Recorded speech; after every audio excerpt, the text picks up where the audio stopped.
देखिए नेक्स्ट है हमारा थर्ड, ये भी इंटरनल है, एम्प्लॉयज़। देखिए एम्प्लॉयज़ क्या प्रोवाइड करते हैं, फिजिकल एंड मेंटल एफर्ट्स। देखिए फिजिकल वो लोग करते हैं जो किसी भी प्रोडक्शन में डायरेक्ट लगे रहते हैं फैक्ट्री के अंदर, जैसे वर्कर्स हैं, और मेंटल जैसे मैनेजर्स हैं, क्लर्क्स हैं, ठीक है, या ऑफिशियल वर्क जो करते हैं वो लोग मेंटल एफर्ट्स भी देते हैं। अब इनकी एक्सपेक्टेशन, यानी कि एक एम्प्लॉय की एक्सपेक्टेशन क्या होती है, नंबर वन फेयर रेमुनरेशन, ताकि वो स्टैंडर्ड ऑफ लिविंग कर सकें मेंटेन। प्रॉपर वर्किंग कंडीशन, जहाँ पर वो लोग काम कर रहे हैं वहाँ पर साफ हवा होनी चाहिए, पीने का शुद्ध पानी होना चाहिए, यानी कि जो इन्वायरमेंट चारों तरफ है वो वर्किंग कंडीशन प्रॉपर होनी चाहिए, ताकि उनको कोई भी शिकायत दूसरे से तुलना करें तो उनको कंडीशंस जो काम करने की जगह है वो खराब ना लगे।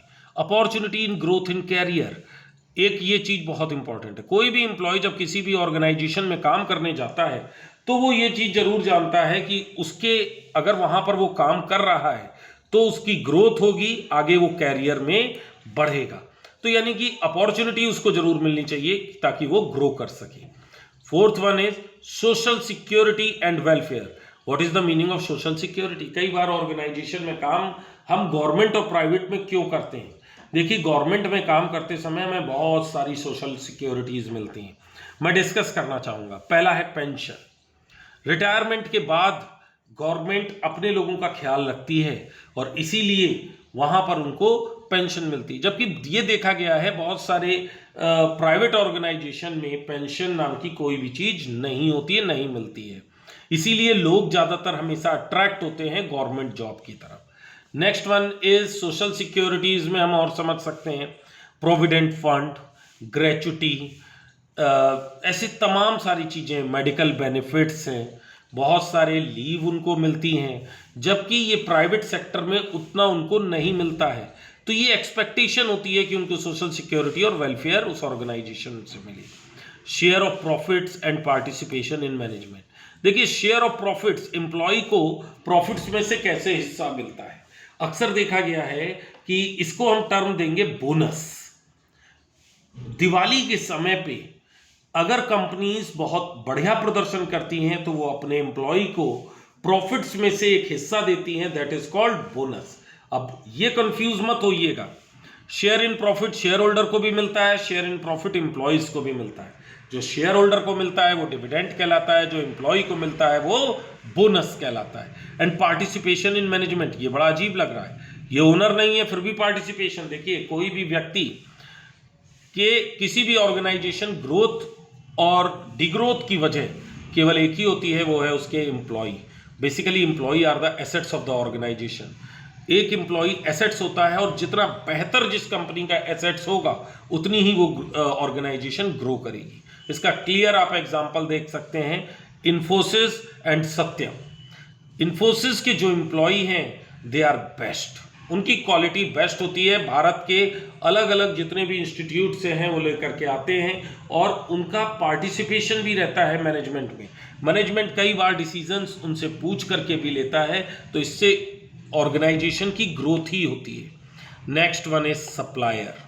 सप्लायर क्या प्रोवाइड करता है? देखिए सप्लायर का काम और कुछ नहीं है, ये अब आ गए एक्सटर्नल, ये सारे यहाँ से शुरू हैं एक्सटर्नल। और एक्सटर्नल कौन से होते हैं? नंबर वन सप्लायर, ये हमारी ऑर्गेनाइजेशन को रॉ मटेरियल प्रोवाइड करते हैं और इनकी एक्सपेक्टेशन सप्लायर की क्या होती है? पहला वो ये चाहते हैं कि जो रॉ मटेरियल वो प्रोवाइड कर रहे हैं उसका फेयर पैसा मिले और टाइमली पेमेंट हो जाए। अगर आपने कह दिया है ऑर्गेनाइजेशन ने कि हम 3 दिन के अंदर पेमेंट कर देंगे तो इट मीन्स कि टाइमली पेमेंट हो जाए। नेक्स्ट वन इज सप्लायर हमेशा चाहता है कि जो भी ऑर्डर कंपनी या ऑर्गेनाइजेशन दे वो केवल उसको दे और रेगुलर बेसिस पे दे। ये नहीं कि एक ऑर्डर जनवरी में दे दिया फिर नहीं दिया उसको, तो ऐसे में सप्लायर आपके साथ काम नहीं करेगा और आपको जो रॉ मटेरियल जरूरी है वो नहीं मिल पाएगा। Next correct information about financial position. देखिए सप्लायर जब सप्लाई कर रहा है गुड्स एंड सर्विसेज किसी भी ऑर्गेनाइजेशन को तो वो ये चाहता है कि फाइनेंशियल पोजीशन फर्म की उसको पता रहे। इसमें बहुत सी चीज़ें हो सकती हैं कि ये इन्फॉर्मेशन वो उसको खुद निकालनी पड़ेगी कि कहीं अगर जब कभी भी पैसा फंसे तो वो आगे उसके साथ तभी काम करे जब उसके पुराने ड्यूज क्लियर हो जाए। हेल्दी बिजनेस रिलेशन, वो ये चाहता है कि जो भी बिजनेस के रिलेशंस वो किसी दूसरे ऑर्गेनाइजेशन के साथ जो बना रहा है वो हमेशा लॉन्ग टर्म के लिए बने और बेहतर बने रहे। नेक्स्ट हमारा है गवर्नमेंट एजेंसीज। गवर्नमेंट एजेंसी का काम ये होता है फंक्शंस जो हमारे बिजनेस के कार्य हैं, ठीक है, उनको इस तरीके से रेगुलेट करना कि उसमें ज़्यादा से ज़्यादा फायदा पब्लिक वेलफेयर का हो। यानी कि जो भी चीज़ें जुड़ी होती हैं, जैसे इस टाइम पे प्रेजेंट टाइम पे कोरोना का चल रहा है, हमारे बिजनेस फंक्शंस को इस टाइम पे रेगुलेट कौन कर रहा है? गवर्नमेंट ने जिन बिजनेसेस को छूट दे रखी है कि you are in essential services, जैसे मेडिकल स्टोर, जैसे वेंडर्स, स्मॉल वेंडर्स जो फ्रूट्स एंड वेजिटेबल्स लगाते हैं, इनको छूट दे रखी है। लेकिन बाकी और बहुत सारे लोग हैं उनको बिल्कुल भी छूट नहीं दे रखी है, जैसे क्लॉथ मर्चेंट हैं, दूसरे और बिजनेसेस में हैं, शू के कारोबार में हैं, वो आप देखिए इस टाइम पे कुछ भी नहीं हो रहा। तो ये कौन रेगुलेट कर रहा है? गवर्नमेंट। अब ये गवर्नमेंट हमसे क्या एक्सपेक्टेशन रखती है बिजनेस से? नंबर 1, टैक्सेस पे किए जाएं और जितने भी ड्यूज हैं वो रेगुलरली टाइम पर किए जाएं, ये तो क्लियर है। सेकंड, अक्सर एक चीज मैं यहां पर क्लियर कर दूं, अक्सर हम लोग समझते हैं कि टैक्सेस एक्सेस से नहीं पे करने चाहिए, इससे हमारा कुछ भला नहीं होता, हमको कुछ नहीं मिलता है। लेकिन मैं बता दूं, जो स्टेट और गवर्नमेंट जो चलाती है, जो डेली फंक्शनिंग करती है, अगर आज गवर्नमेंट के पास पैसे नहीं होते टैक्सेस के फॉर्म में, तो गवर्नमेंट इतना ज़्यादा पब्लिक के लिए नहीं कर सकती थी। इतने बड़े स्तर पर कोरोना चल रहा है तो इतना बड़ा खर्चा नहीं कर सकती थी। Follow laws of the land, यानी कि जितने भी नियम व कानून बनाती है सरकार, ठीक है, वो जरूर फॉलो किए जाएं, ये सरकार की एक्सपेक्टेशन होती है, उसको ब्रेक ना किया जाए। खैर, ब्रेक करते हैं अगर गवर्नमेंट के रूल्स एंड रेगुलेशन, तो फाइन और पेनल्टीज वो ले लेते हैं। बहुत सिंपल है कि अगर किसी चीज़ को चलाने के लिए हमें लाइसेंस चाहिए, गवर्नमेंट ने कह रखा है कि आप इसको तभी चला पाएंगे जब आपके पास लाइसेंस होगा, और हमने लाइसेंस नहीं ले रखा, तो क्वाइट सिंपल है कि हमारे ऊपर पेनल्टीज लगेंगी। Last topic is general public. देखिए, जनरल पब्लिक में कस्टमर और सब लोग आ जाते हैं। Interest due to contribution of the business of the local economy, इनका इंटरेस्ट ये होता है कि बिजनेस जो भी कुछ करे वो हमारे जो लोकेलिटी है बिजनेस की, वहां के लिए ही करे। इसकी एक्सपेक्टेशन क्या होती है जनरल पब्लिक की? पहला है ऑप्टिमम यूटिलाइजेशन ऑफ रिसोर्सेज। देखिए, कोई भी बिजनेस चलता कैसे है? जो रिसोर्सेज हमारी सोसाइटी से जाते हैं, उन्हीं रिसोर्सेज का इस्तेमाल करके कोई भी बिजनेसेस बड़े बनते हैं। और ऑप्टिमम यूटिलाइजेशन का मतलब है कि इस तरह से बेहतर रिसोर्सेज का प्रयोग करें कि हमारी सोसाइटी को ज़्यादा से ज़्यादा फायदा हो। सोसाइटी हमेशा ये चाहती है कि कभी भी आप जो बिजनेस कर रहे हैं उसकी वजह से पॉल्यूशन नहीं फैले। हम लोग कानपुर में रहते हैं और हमें एक चीज़ तो समझ में आती है कि हमारे कानपुर की जितनी भी इंडस्ट्रीज़ लगी हैं, ख़ास तौर पे जो उन्नाव की तरफ लगी हैं, ये बहुत ही ज़्यादा पॉल्यूशन हमारे गंगा रिवर में डालती है। तो ये जनरल पब्लिक जब उधर देखती है तो उनको लगता है कि ये कंपनीज या ऑर्गेनाइजेशन गलत कर रही हैं। पॉल्यूशन कभी भी नहीं करना चाहिए क्योंकि इससे सोसाइटी को हार्म होता है।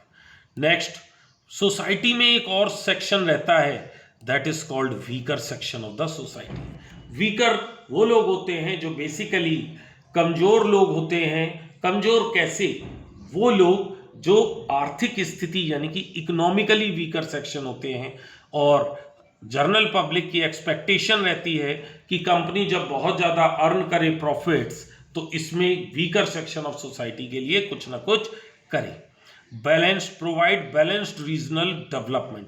देखिए, बैलेंस्ड रीजनल डेवलपमेंट का मतलब क्या होता है? हमारे देश में कई सारे राज्य हैं।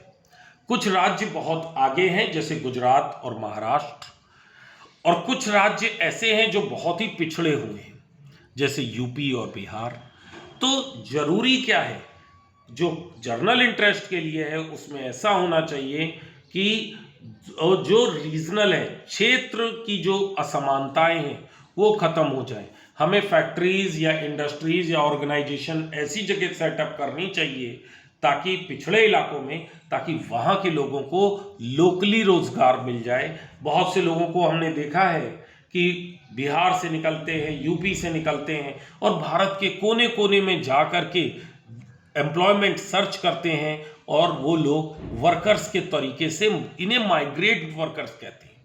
ये लोग जा जा करके काम करते हैं। अगर इनको जाने की कब जरूरत ना पड़े, अगर गवर्नमेंट ये ध्यान दे कि बिजनेस ऑर्गेनाइजेशन बैकवर्ड एरियाज में भी लगें ताकि लोगों को, वहीं के लोगों को अपने घर में ही रोजगार मिल सके। प्रिजर्व सोशल और कल्चरल वैल्यूज। देखिए हमारी सोसाइटीज में बहुत सारी सोशल और कल्चरल वैल्यूज हैं जिसको ध्यान में रख करके ही बिजनेस को करना चाहिए। मैं इसका एक बहुत बढ़िया एग्जांपल देता हूं।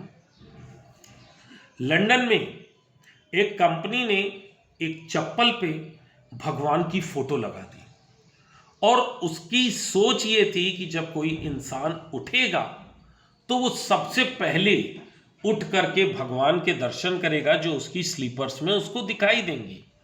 लेकिन वो उसकी सोच थी, लेकिन हमारे देश का कल्चर क्या कहता है, जिस चीज को, जिस भगवान को हम लोग या तो दिल में बैठाते हैं या सर माथे पर रखते हैं, उसको हम लोग स्लीपर्स में नहीं देख सकते।